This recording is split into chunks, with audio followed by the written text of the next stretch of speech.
Hello, Northstar here with another Northstar Talks Politics. Something I wanted to get out off my head so that I don't keep finding myself talking about it in gaming videos. Sorry, I'm driving away. Some people driving some of me crazy.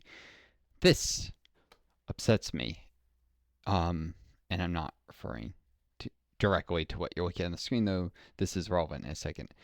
Um, how jobs are valued only based on what they're paid, even by the government. So, what you see here is the system for assigning work credits. Work credits. Well, hear that that should sound almost dystopian to you for a second when you think about what it represents for Social Security, for retirement and disability. Now, it's a system that gives you work credits based on how much you earn in a year. Critically, that means that if you're working part time for any of a number of reasons, I don't know, you studying and you're in school and so you're working part time, or you're a homemaker and you have a family, or you are, I don't know, uh, studying for the MCAT.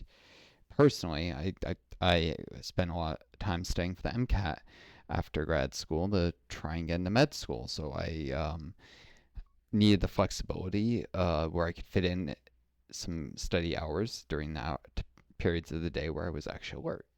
And I worked multiple part-time jobs at once, actually more than what a full-time job would have been, but was able to jig it so I would sometimes have days off, would have some time off on occasion at hours where I would be most alert for studying. This is necessary because I needed to put in hours on MCAT studying, especially not having the money for a prep course, which way incredibly expensive, does give a huge advantage. If I just had the study books, I had to put in more time. I was screwed for that because how much a job is valued, even by the government, is valued based on how much it makes, how much it earns. And you can see here, it's a number of dollars you have to earn per work credit.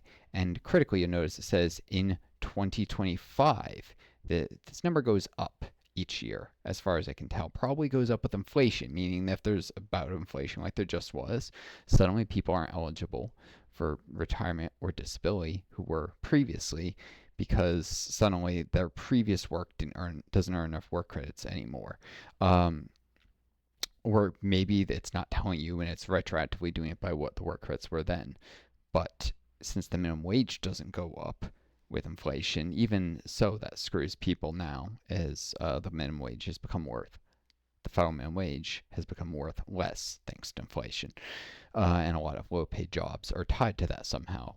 And a lot of state minimum wages are tied to it somehow. They're $1 higher, $2 higher, three. You get the idea.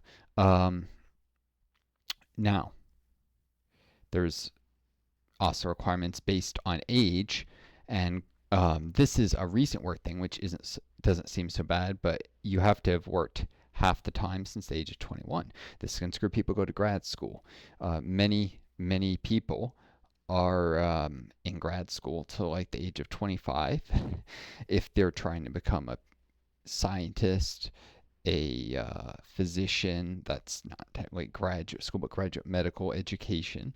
They are doing any of a number of careers that require a lot of time in school, not just the 4 years in undergrad, but grad school years. You might not be working during that time. So you're stuck doing maybe some part time or summer jobs that don't pay well, which means you might not earn all the work credits for that year. And then you get disabled before you can really start your career and you're not eligible for disability. Things can happen like you go to grad school, something happens. I went to a program that shut down, barely finished it before the program was gone. Didn't help with my ability network, got stuck in a rural area. So I went back to grad school a while later because this set of circumstances really didn't put me in a good place where I was able to get into a job in my field until I was able to save up enough money to move to a wealthier coastal state where there were jobs in my field and from the Midwest. And then, boom, I'd been out of the field too long. All that education wasn't worth much, and so I had to work some more. Um, and apply to another grad program, go back to school for something that was much more likely to be able to give me a job because I was now in a coastal state and they had local, alumni networks, and it was actually a more directly useful skill set than a research degree. And I got disabled at that, but I was punished for spending time in grad school, and I was punished for working low paid jobs. And I was also punished because personally the Social Security Administration lost like more than half of my work history. So I wouldn't even be bumping up against the limits with the work credits, except that of like the 12 jobs I've worked, they have 5 of them they've given me any credit for. And some of the ones they give me credit for, they haven't given me. There's one job, they literally only give me credit for a year for $44, which is the last paycheck I earned, the very last. So it was like a tiny fraction a week for a job I was working while I was in grad school. None of the previous paychecks where I was working more hours during each, 2 week pay period. Just that's the only thing they have on record. It's like, I think that's about the time they had me fill some new W-2 or something. So apparently the university never reported any of my previous work. And somehow it's my fault because the previous W-2 didn't get to them or something. And only the one that I did right before leaving, because they wanted me to do a new one because they wanted me to stay on after I graduated. But I very much wanted to get out of the state.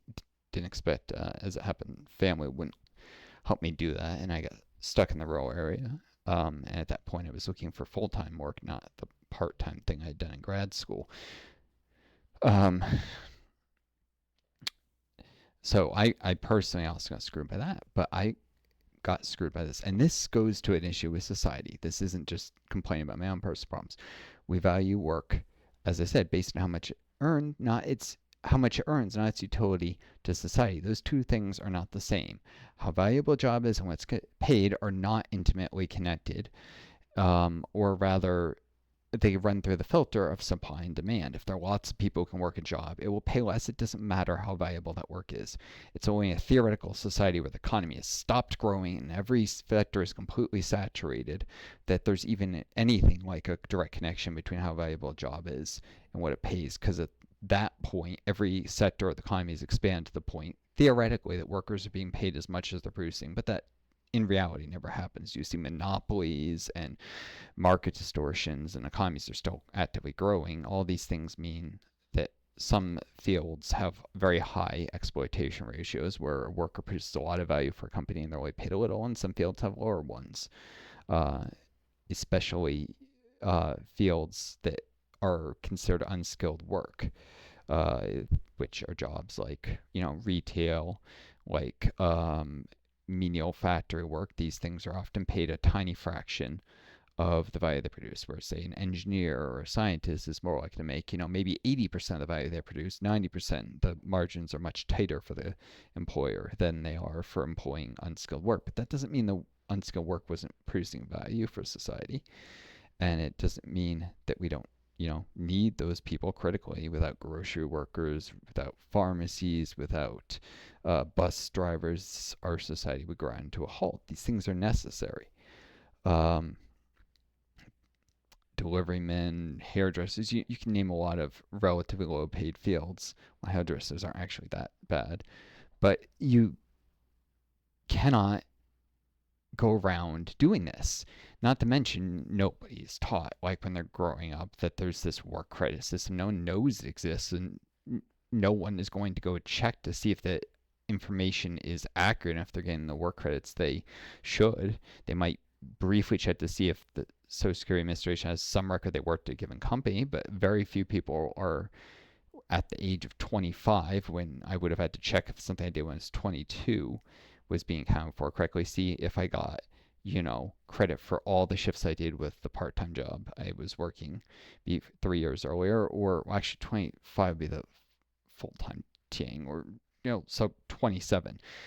They're not going to check. No one in their 20s is going to be going and checking if they're getting the right number of work credits, or if some jobs are entirely missing, like they were for me. And in fact, the way they display the info doesn't even tell you what. They just tell you you earned this much in this year. It doesn't say you earned it from this employer or that employer. So you can easily say, hey, I worked for 3 different companies and you only have one of this year. You just see a number and it's too low and you don't know why. they screw you. And then they say you can't correct the record more than 39 months. That is 3 years, 3 months, and 15 days is actually what the specific thing says. So, 39 months, 39 and a half months, that's all you have to correct the inaccuracies. Otherwise, you're screwed. And this is one of the ways that capitalism fucks people over at the bottom, and creates the illusion that there's resources that help people, but cheats many, many, many people out of the help that they deserve.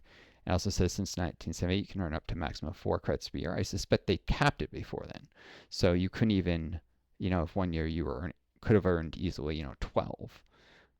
Even low-wage workers, sometimes if they're working full-time, might be able to earn a lot more to make up for, omissions where they're missing years in your record, and years where you're working part-time, this kind of stuff. It's the whole system is designed to screw people over, and I thought I'd briefly talk about this, complain about this, mention this. I'm personally trying to figure out how, if any ways, I can put some pressure on the Social Security Administration. I may have to be forced to ultimately take them to court because they are screwing me.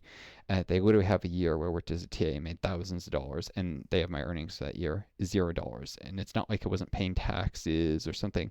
No, I have the earning statements. There's withholding. There's all that. I was paying taxes, and then they weren't giving me credit for working at all that year.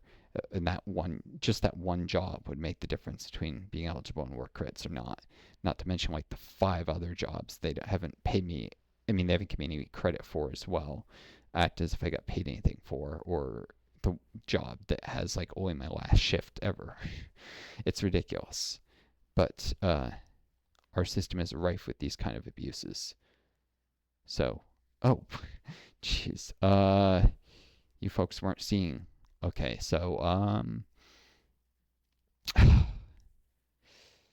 I'd re-record this video, but honestly, it's a text. It's explaining. Since 1978, you can earn up to 4 credits a year. Credits are based on total wages.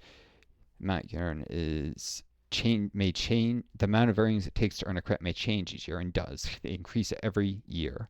$1,810 in 2025. So retroactively screwing people who earn less in the past. A table of how much. So okay, I apologize. I didn't have OBS on the view where it was recording this screen. But I'll probably do another video on this concept later sometime. But I hope you folks enjoyed the video. Take care of each other. Be kind to yourselves. May always find a guiding star to lead you home.